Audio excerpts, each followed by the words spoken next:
right here on Ogtv. Now, recently, precisely on Tuesday, the Ogun State Governor, Prince Abeokuta, launched the harvest of over 200 hectares of rice farm in MAGBORO, Ogun State. With this launch, Ogun State actually joins the ranks of rice-producing states in Nigeria. Now, the question on the minds of many would actually be that of what economic advantage or benefit would this actually bring to the state? These and many more we are going to be unraveling on the discussion segment of the program today. We have been joined by two guests who actually are in the middle of all of these, and then they'll be providing answers to this question. I have from my immediate left, OYETUNJI OBALOLA is the Secretary, ALUBARIKA Rice Cluster, MAGBORO. It's a pleasure having you in the studio with us. Thank you very much for having me. And of course, the man who is actually at the forefront of piloting agricultural activities in Ogun State is also in the studio with us. We're privileged, yes, to have him in the studio. I have no other than BOLU OWOTOMO, the Commissioner for Agriculture in Ogun State. It's a pleasure having you in the studio with us. Good morning, and good morning to all the viewers. And of course, my colleague, Mojisola Sholaja, is also here.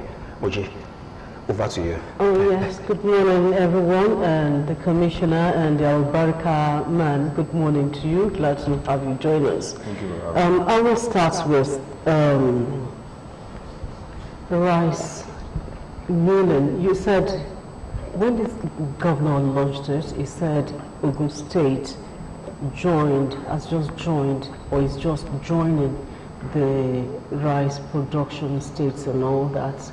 But I recall that about 6 years ago, the last administration also said the same thing. And in fact, from the records, about 4 billion naira loan facility to establish rice plantation and provide jobs for at least 10,000 people. It was tagged the Metro's Rice Den. 110,000 bags of rice from 3 mills installed across 3 senatorial districts, and it was to sell for about 11,500 naira. What happened between then and now? Why is it still Ogun State is joining this like that? I thought government is continuum, or what happened? I just want to clarify that. Yeah, thank you very much. As you agree with me, I will not be able to talk for the last administration, but I want to be able to let you know what we are doing currently in Ogun State regarding rice production. If you look at the record of rice production in Ogun State, in 2012 we were doing about 77,000 metric tons of rice. Fast forward 10 years after, in 2022, we were still doing about 74,000 metric tons of rice. You can see that there is not much improvement during the 10-year that I'm reporting. However, this is due to the number of farmers that are cultivating rice. It's also due to the yield per hectare. The yield per hectare before now is about 1 to 1.5 tons per hectare. What we are doing at the moment is different from what they were doing in the past. What we are doing at the moment is sustainable. It's us grouping about 10,000 farmers in Ogun State into clusters. The cluster that was visited last week is a cluster of 200 farmers that are farming 200 hectares. In that same local government, in Nigeria, we have around 75 farmers that are also doing ofada rice. It is due to be harvested by next week. They are planting on 75 hectares. Also in Obafemi local government, we have a cluster that is doing 180 hectares of cassava. In Ipokia, we have a cluster that is doing 50 hectares of horticulture. We have all these clusters around the length and breadth of Ogun State. All these clusters have been supported from the beginning of the value chain till the end. They were assisted in the area of mechanization. Government assisted them in the area of mechanization by supporting them with 65% of the cost of mechanization. They were giving capacity training and building programs They were giving training on how to keep records. They were giving training on best economical practices. They were giving training on how to form cooperatives. They were giving training about sustainable agricultural production. Having done that, all these farmers as well were linked to off-takers. So this way, we are sure that there will not be post-harvest losses experienced by our farmers. This program is scalable. This program is not a one-off. This program is not a show-off. This program is what will sustain the economic development of Ogun State, that will begin to have adequate paddy to supply to our mills in Ogun State. Okay. Stemming from what Mojisola asked about Metro's rice, is it that Metro's rice has gone into extinction? Tell us the state of that rice, really. I mean, don't forget I became commissioner in October last year. When I became commissioner in October last year, since then till now, I have not seen Metro's rice in the market, so I'm not sure I'll be able to make any comment regarding Metro's rice, except you have any information that you'd like to share with me. Okay, now let us also look at, because a lot of debates have actually come up since after the launch done on Tuesday. And then the debate is all about what's the stake or the involvement of the state government in this project. Some people, said that it's a private project. Some people said government has just very little percent stake in it. Some people are also of the opinion that it is government-driven initiative. Help us clear the air in that regard. Okay, I will clear the air once and for all again, and I will do a little bit of repeat of what I said earlier. This program is under the Ogtv program, Ogun State Economic Transformation Project, which is a World Bank funded program, World Bank assisted program. Under this program, we have the Ogtv platform. Under the Ogtv platform, we have registered over 74,000 farmers in Ogun State across about 5 value chain, that is maize, cassava, rice, aquaculture, and poultry. Out of these 74,000 farmers, 30,000 farmers have been aggregated into clusters and groups. One of these clusters is the ALUBARIKA cluster that was visited last week. They are just one cluster out of so many. There are just 200 farmers out of 30,000 farmers that have been aggregated so far by 8 value chain development firms. We have 8 value chain development firms coordinating all these activities in tandem, in collaboration with the Ministry of Agric, in collaboration with the Ogtv team. There are 2 VCDS per division in Ogun State that are coordinating these farmers. Having shared these farmers into clusters, they go through training, and this training is 100% free. They do not pay any money to government for this training. Having gone through training, they pay counterpart fund of just 35%, and government supports them with 65%. We have, through this process, cleared over 4,000 hectares of land across Ogun State, across different communities in Ogun State since the inception of this exercise. And I would like to quote some of these clusters so that you can verify. You know, for the lack of time, I will start with Obafemi local government, where ALUBARIKA farm cluster is located. They have 200 hectares of rice. Also in Obafemi we have the Ishokan-Lagba cluster. They have 180 hectares of cassava. We also have the Ayewere farm cluster. They have 75 hectares of ofada rice that is ready for harvest next week. You can take a trip there. We also have Omoluabi cluster in Imeko. This is a maize cluster. It's on 82 hectares. We have the Ibukonluwa group cluster. This is on 50 hectares. It's in Idekon in Ijebu North local government. We have Ifesoapo maize cluster. It's also in Idekon in Ijebu North local government. So we have, by and large, we have all these clusters across the length and breadth of Ogun State. Now straight to your question. This is fully supported by Ogun State government in tandem with World Bank, and is geared towards improved production of these crop crops that I've earlier mentioned in Ogun State. This is in tandem with the aspiration of the Prince Dapper Abeokuta-led administration in Ogun State to ensure that there is adequate food productivity in Ogun State and there is improved livelihood for our farmers in Ogun State. Now, let's come to you. Dominic, before you ask your next question, it's time for us to take a quick break. We'll be right back.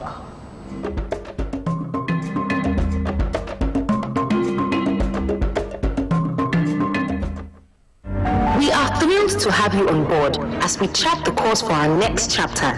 We're inviting you to take up your rights in full for 19 naira 75 kobo per share. The Access Holdings rights issue is still open till 23rd August. Take advantage of the chance to acquire one more ordinary share for every 2 shares in your portfolio. Visit www.theaccesscorporation.com to subscribe.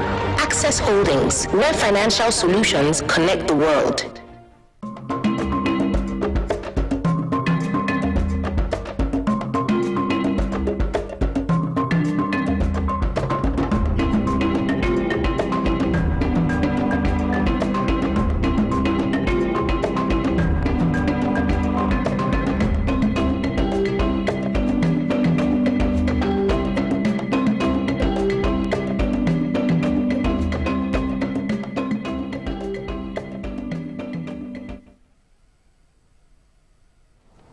Yes, it's still New Dawn coming to you live from the People's Tele, and we still have the Commissioner for Agriculture here with us.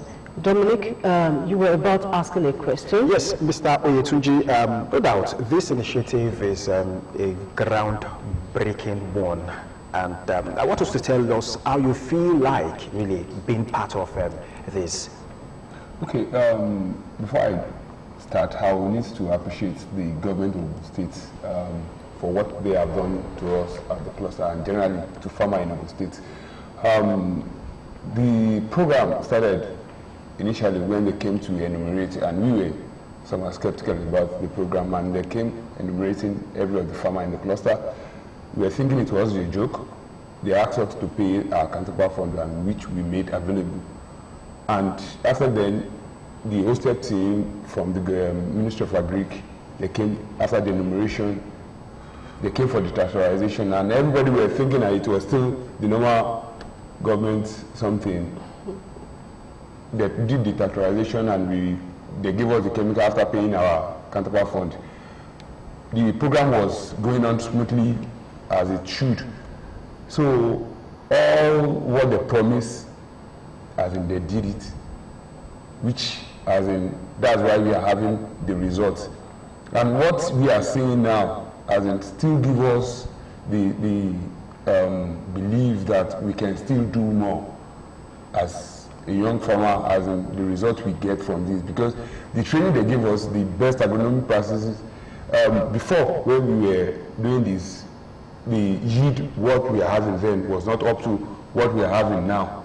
It's ×2 of what we are having then. So you can see the result of this. It amounts to improving our own the lifestyle, because people have been coming for the party that okay, they want to be part of this program. So in all, the program which they have done for us has really helped us a lot.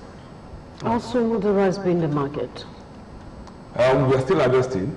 Okay. We are still harvesting. Because we were still, this program has really helped us.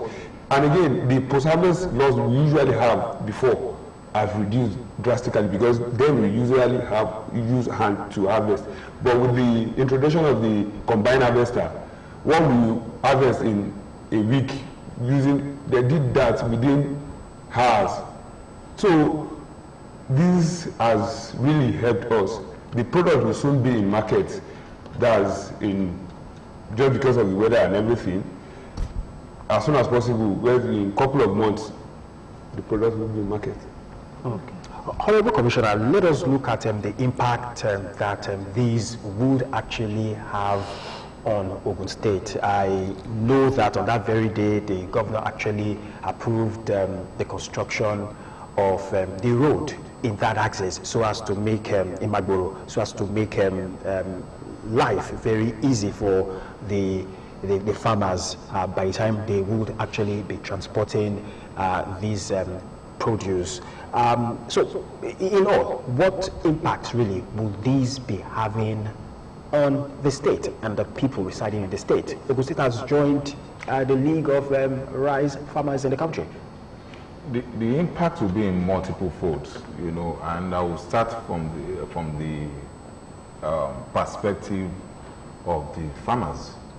And for the farmers, it's going to enhance and improve their livelihood drastically, because these are farmers that were before now cultivating on just one plot of land or perhaps 2 plots of land and getting a yield of averagely 1 to 1.5 tons per hectare prorated.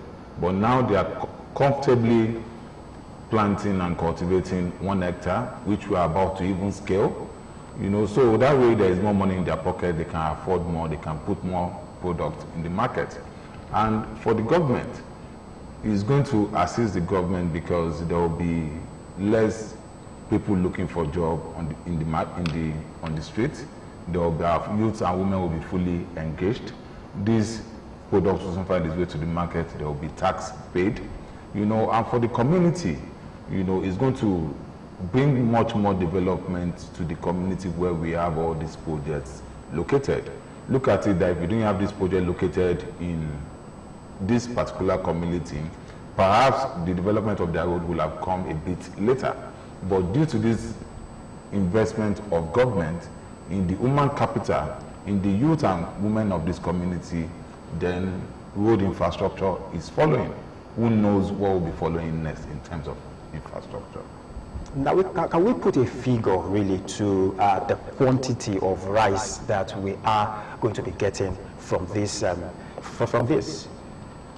know, as I said, this is not the only cluster that is focused on rice production in Ogun State. But answering your question directly, if we want to look at the expected yield from these 200 hectares that we're talking about in our Abeokuta rice cluster, we'll be looking at getting 7 tons per hectare. And if you look at prorating that with all the 200 hectares, and if you look at the 70% milling that you will get as polished rice, out of it, you should be expecting about 20,000 bags, you know, of finished rice, you know, per cycle. And with proper irrigation, you know, with proper cultivation, proper agronomical practices, they can do this 3 times a year. That's why His Excellency Prince Abeokuta is really desirous to scale this project earnest. What were some of the challenges you encountered then when you were about starting? The representative of this cluster has mentioned the challenge that we face when we were starting this project, and it's not peculiar to their cluster, it's across the length and breadth of Ogun State, is the issue of skepticism. You know, farmers were skeptical, they were not certain that this is real. And I would like to use this opportunity to let Ogun State indigenes and most importantly farmers know that we still have over 80 enumerators across the length and breadth of Ogun State that are registering farmers in collaboration with IITA at the moment. Just in the past 2 weeks, they have registered 14,000 additional farmers. You know, we need this data to make adequate decisions that will affect our farmers in Ogun State. So I'm using this opportunity to call on farmers, when you have enumerators visit your farms, please cooperate with them. They are genuine. Mr. Obalola, I want you to talk about the quality of rice we should be expecting. Okay. The species, the variety we planted is 544, which is the long grain, the usual one everybody prefer. And after milling, the processing, the polishing, you should be expecting a stone-free rice. So, a top-notch quality. And can you tell us what the price range will be like? Is that possible? That will be, the processing cost and everything will be done before, it will be factored in before the price will be given. But it will be much more convenient for the populace to buy. Okay, Mr. OWOTOMO, Can you tell us the plans you have for sustainability? The plan we have for sustainability is in twofold. And on one hand is for the farmers themselves to be empowered enough to sustain themselves, you know, because we have improved their livelihood. They can actually repeat this cycle by themselves. You know, why we register new farmers and repeat the process, you know, and that's the whole idea of sustainability. You know, you don't want to do it for this particular cluster, this cycle, and you keep emphasizing or you keep focusing on that particular cluster. You want that cluster to be self-sustainable, and that's why there's a lot of capacity building that has gone into this program. You know, they themselves as a cluster can come together and have a bankable proposal to have access to financial institution and debt facility by themselves. Okay. You know. Okay. Yes, we'll continue with that question, but then we have to take another commercial break. We'll be back.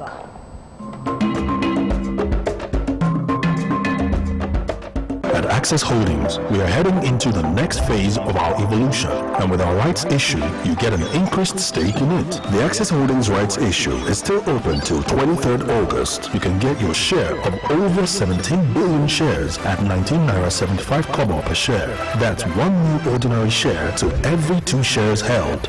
Visit theaccesscorporation.com to subscribe. Access Holdings, where financial solutions connect the world.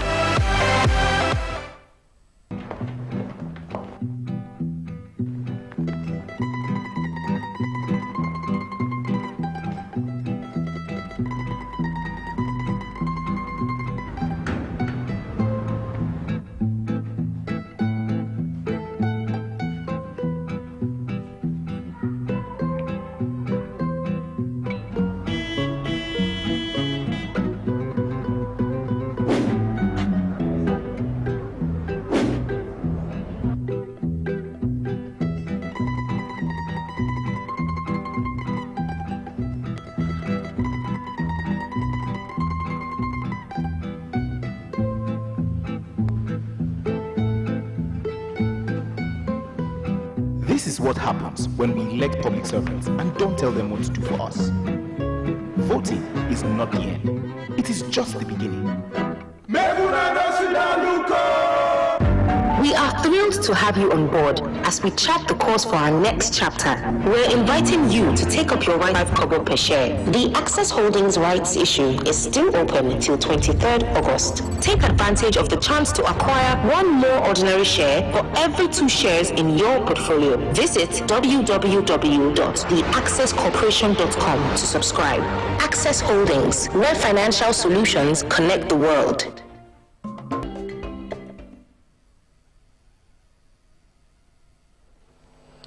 It's still the interview segment of New Dawn, and we still have the commissioner. With security on our farms. I hope this actually will do in sustaining this legacy, this wonderful and beautiful initiative. I mean, because we will not want a situation where another commissioner for agriculture in another dispensation will come here and say, oh, he has not seen, anything from, this current initiative. But we hope that that would actually not be the case. Now, let us look at it. There is this popular saying that government does not have business in business, also agric business. But on a daily basis, you appear to be proving that saying very, very wrong. What's the driving force? You've been breaking new ground almost on a daily. What's the driving force? We are in a peculiar time in our nation and all over the world. There is food shortage, and at the same time there is increase in the price of food in our market. If you look at the rate of inflation at the moment, food inflation is over 40%. Meanwhile, the whole inflation in Nigeria is just about 33%. So it shows that if price of food can come down drastically, definitely it will affect inflationary rate of Nigeria. And when inflation is properly curtailed, it will affect borrowing costs, which will trigger down to ease of doing business in our country.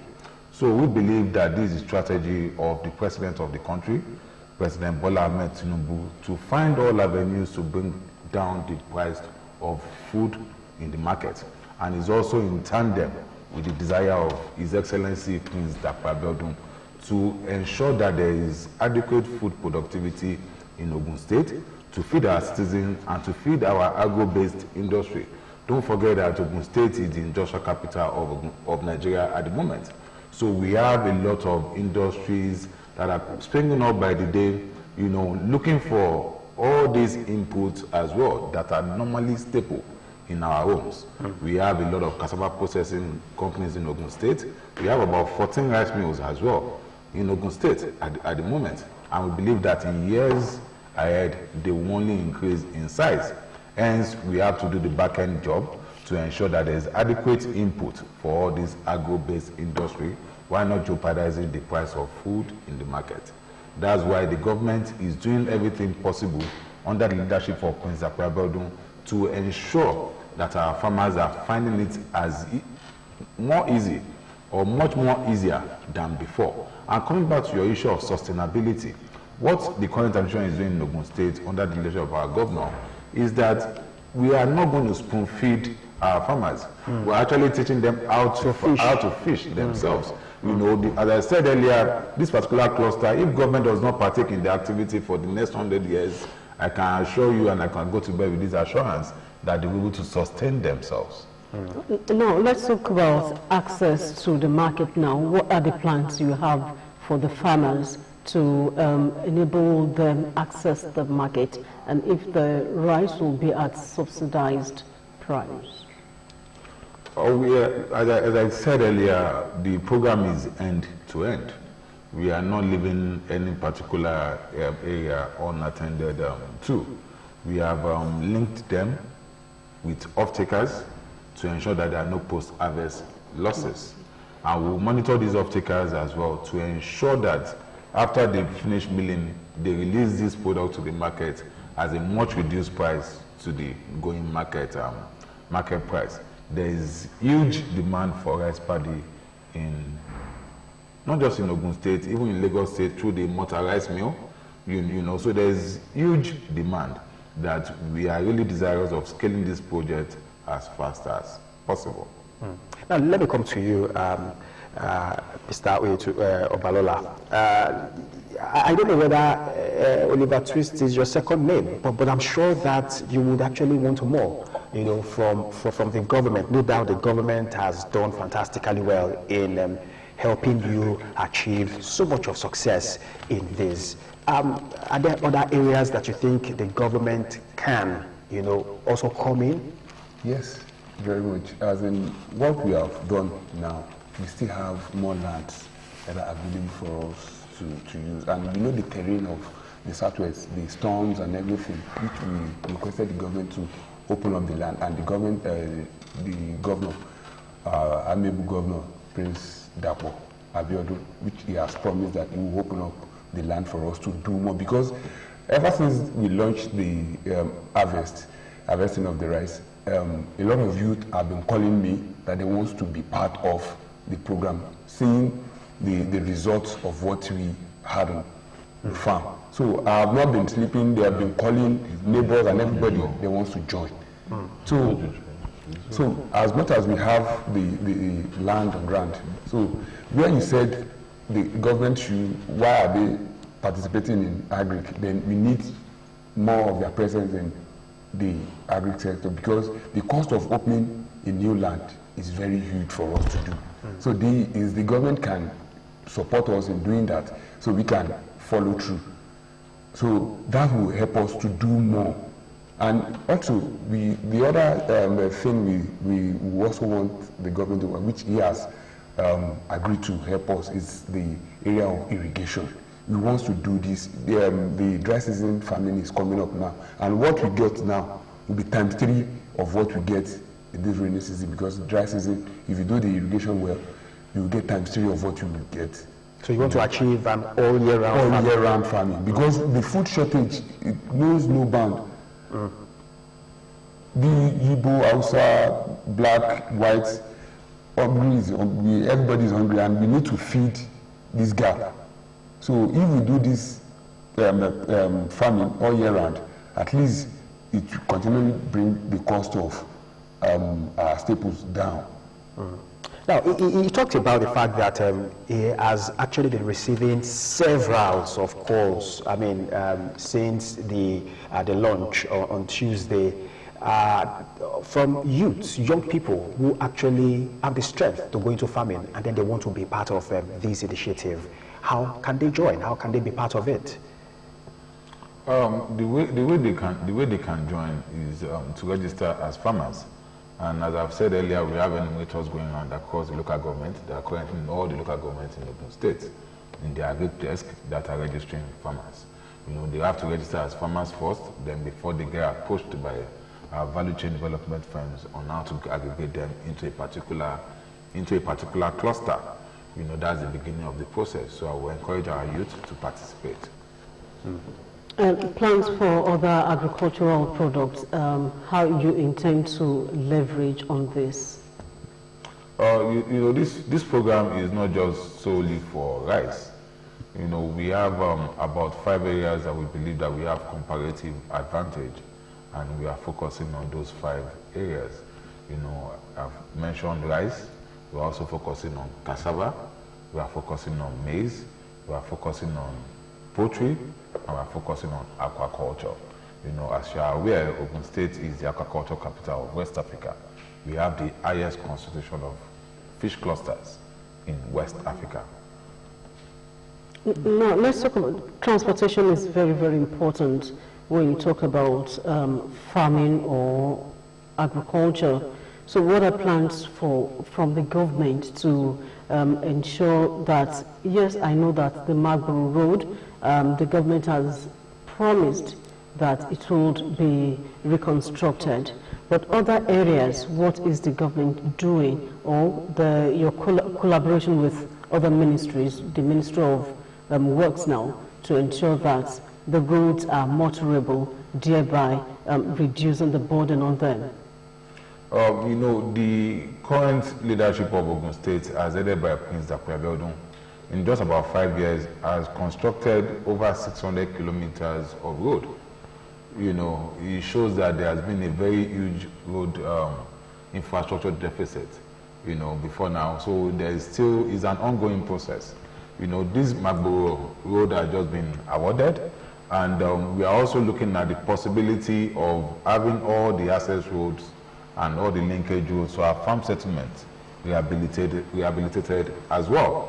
You know, this is in tandem with the objective of the leadership of Prince Abeokuta to ensure that motorists have it easy on our roads and everybody is able to go about their businesses, you know, without any issues whatsoever. And in relative to our interaction with other ministries, I would just like to place it on record. For instance, apart from the Ministry of Works, who is doing all these linkage roads, we are also collaborating with the Ministry of Environment.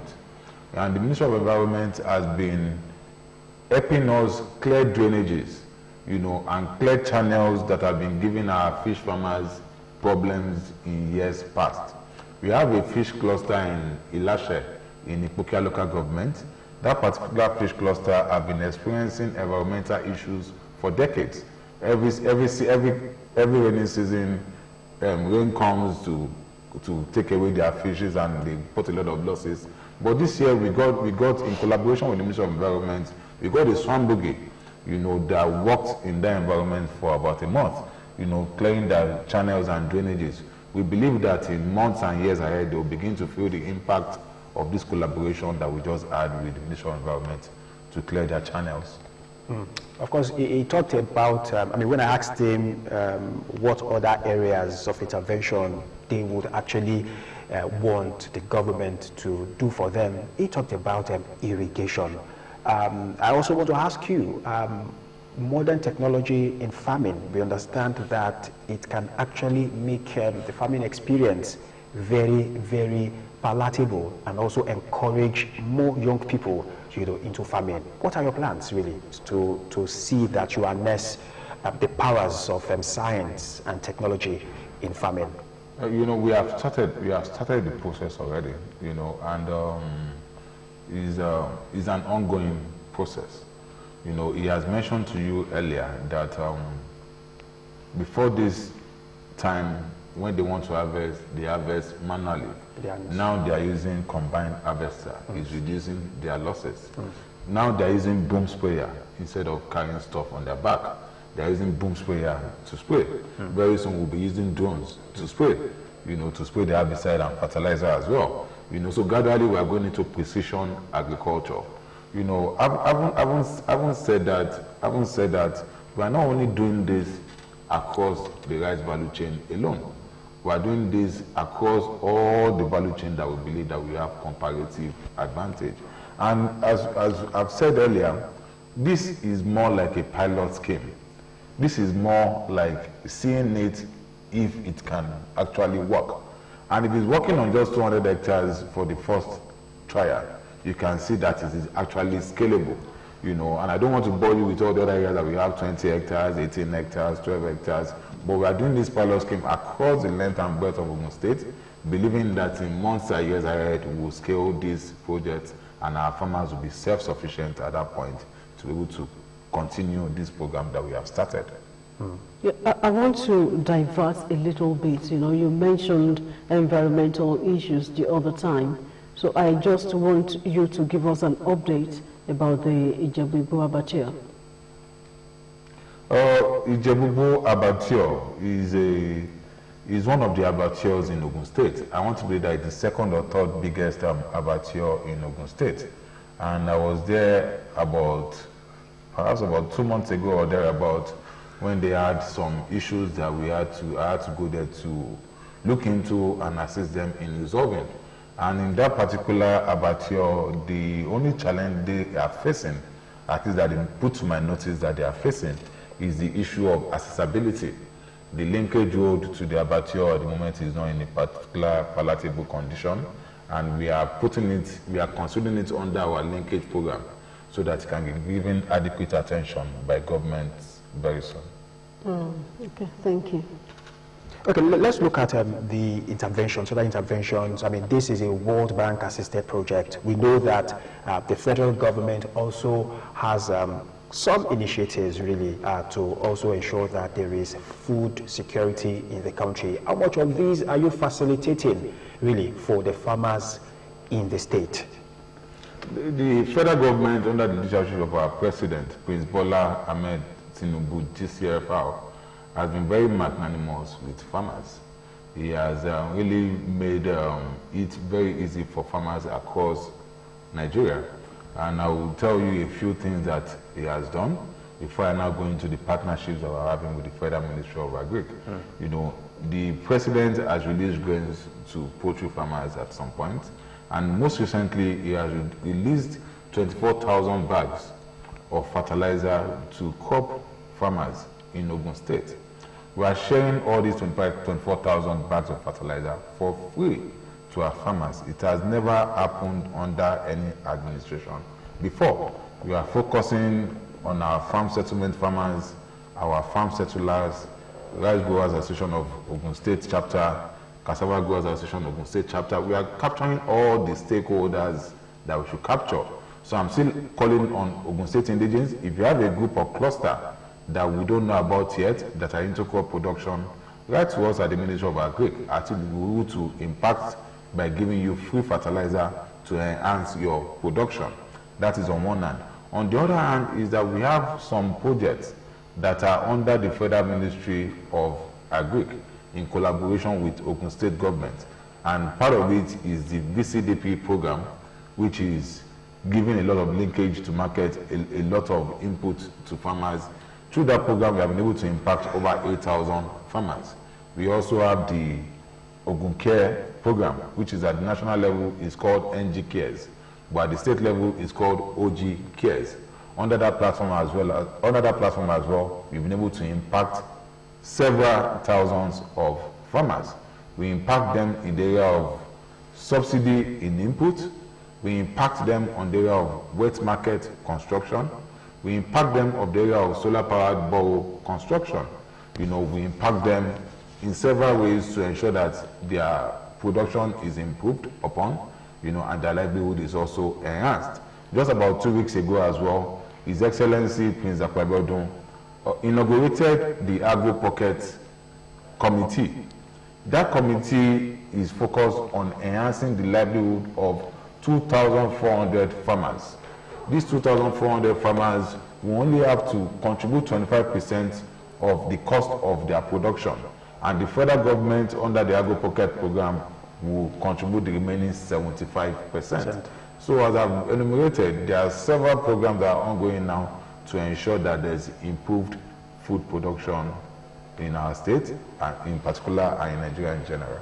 Mr. Obalola, I want you to talk about ways the government has been helping in area of collaboration. Okay, in the area of collaboration, in the course of our training, which they did a lot of training for us, and that's when we want to have an agreement with the off-taker or anybody that wants to come to farm. So they've given us what we need to do and how we need to do it. So there are different people coming on board to have partnership with us. There are the off-taker. There are several of them. There are the rice millers, which they've come, and we are in talks with them. So it's ongoing. They are at our farm requesting for our product. So it's the synergy is there now. Not like before that we have the product on ground that we will be finding who to sell to, but now they've been able to link us with the off-taker. So it makes our job more easier, and even it gives us the belief that we should need to do more, because this has shown the demand and supply is there. So the off-takers are ready to off-take from us as regards to the training and the linkage they've helped us. Okay. So you have an addition to that, Commissioner? Yeah, in addition to that, we didn't just help them with linkage and access to market. We help them across the entire value chain. So that's why I said our intervention in Ogun State, is end to end. Apart from capacity building, we also assisted them with mechanization. We also assisted them with 50% subsidy in input. That is their cost of seed, their cost of herbicide, pesticide, their cost of fertilizer, and what have you. So it's end to end. And as you can see, we are not leaving them, we are still getting data from them to ensure that what we expect is what we are actually getting. Now, those outside the clusters, really, those farmers who are outside the clusters, can they also access, some of these goodies that you talk about? Because I've had cause to interact with some of them, and then all they say is, no, most of these interventions and initiatives are actually done by the government for political farmers alone, that they cannot access it. Can those outside the cluster also have access to this? And if they can, how can they go about this? Yeah, there are no political farmers in Ogun State. All farmers in Ogun State are purely genuine farmers. We believe that in Ogun State we have over 300,000 smallholder farmers. And that's why I've said earlier that under our Ogun State Farmers Information Management System, we have captured 74,000 of those farmers. And we have believed that before the end of the year, we will capture additional 100,000 more. So we have enumerators on the field now that are going about capturing data of these farmers. And if you want to go to the website that has all this information, is Ogun State, www.ogunfarmersinfo.org. You're able to capture all this information I'm talking about on that website. When they have been captured, after they have been captured, they will be formed into groups and clusters. That's when they can begin to now benefit from these government intervention programs. And if they don't want to be part of clusters, some people who actually want to be on their own, they don't want to join any cluster. Yeah, in that regard, it's not something that is under compulsion. You can't compel them to join. But it's their entire value chain. If you don't want to be a farmer, you can be a processor. You can set up a processing facility, to process. If you don't want to be a processor, you can be an aggregator. That is, you buy from small farmers, then you will sell to a processor. If you don't want to be an aggregator, you can be a supplier. You can supply them with inputs during the process. So there are so many actors in this value chain that you don't only have to be a farmer and cultivate by yourself. You can play other roles across this value chain and still be part of the success story. Okay, let's round up with your advice to farmers generally, not just those involved in the rice value chain. I don't think perhaps I have any advice to farmers, but just for our viewers, you know, and just to let them know that, you know, eating and feeding is not seasonal. You know, you can't postpone your meal. I can't say for the whole of August I don't want to feed again till September. I have to feed perhaps on a daily basis, and I believe it's the same for all of us. So let's all participate. Let's find a way to participate. If you have a garden in our house, if you have a little space that we can put some things on, we can plant tomatoes, we can plant pepper at our backyard, we can do some yam, we can have some goats and some poultry, you know, in our backyard, you know. So let's all participate in all ways that we think we can, and let's all practice backyard farming. If you cannot do commercial farming, or if you don't want to join a cluster, participate in every little way that you can. Okay. Gentlemen, we must thank you for your time with us this morning, as we have actually taken a look at the Ogun rice production, the journey so far, and of course the impact that these would actually have on the economy of the state. We'll be speaking with OYETUNJI OBALOLA, Secretary, ALUBARIKA, Rice Cluster, MAGBORO. Thank you so much for your time with us this morning, and of course we wish you the very best in what you are doing over there in MAGBORO. And of course to the Honorable Commissioner, BOLU OWOTOMO, Commissioner for Agriculture, Ogun State. Thank you so much for your time. Yeah, thank you for having me. Let's say that we are proud of the giant strides that you are actually making in agriculture in the state. Thank you so much. That's the size of the program for today, and of course that's the size of the program for this week. Yes, you don't, we'll return again next week by God's grace. In the meantime, do have a pleasant weekend. Yeah.